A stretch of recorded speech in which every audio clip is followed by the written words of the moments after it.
The world is failing Sudan as it watches from the sidelines, while two men destroy a once promising country.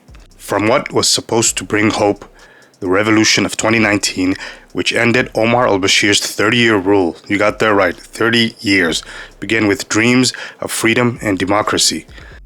And the people of Sudan were like, yay, finally, we have some freaking hope for the future.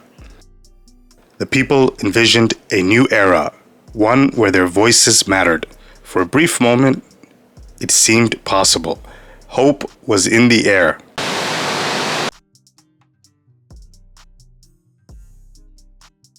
The very forces that had joined hands to topple a dictator soon turned against each other, plunging the country into a conflict.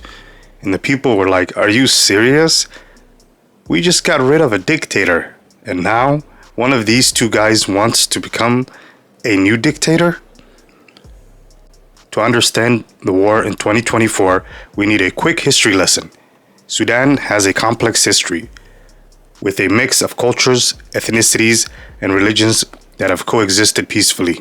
See, some peace and harmony, but not really. The conflict between the North and South, leading to the South's independence in 2011, was like the ultimate breakup. South Sudan was like, I want a divorce. Fast forward to 2024, and the situation hasn't exactly improved. In fact, it's gotten worse, much worse. So what sparked the conflict this time? Well, imagine this. Sudan has been juggling economic instability, a shaky government, and a regional tensions like a clown with too many balls in the air.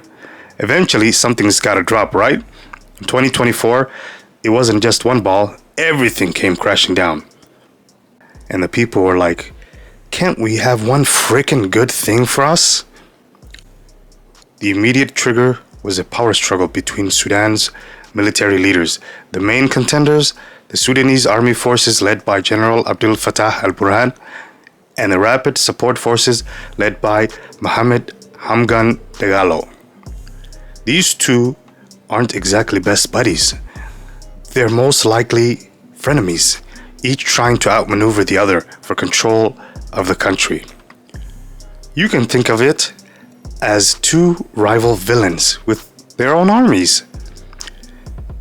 Add to the external influences, because no conflict in the modern world is complete without a few international players poking their noses in. And the neighboring countries were like, hey, what's going on over there? Let's go find out and see how we could benefit from it. But seriously, the people of Sudan are suffering immensely. The international community has stepped in with aid, but the situation is dire. Families are torn apart, children are out of school, and the future seems uncertain. And to top it all off, the economy has taken a nosedive again. It's like the economy is on a roller coaster that only goes down. The people of Sudan were like, please get us off this roller coaster. We've had enough.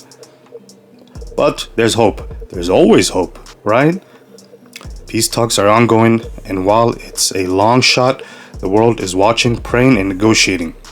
The question is, will the leaders find common ground, or will they keep dragging the country into more chaos? Maybe they need a good mediator, or perhaps a therapist. Kidding, but not really. Sudan's future is hanging in the balance. The world hopes that the country's leaders will choose peace over power. And I say, come on, villains, choose peace. Do it for the country. At the end, we must remember that behind every headline is a human story. The people of Sudan deserve peace, prosperity, and the chance to rebuild their lives.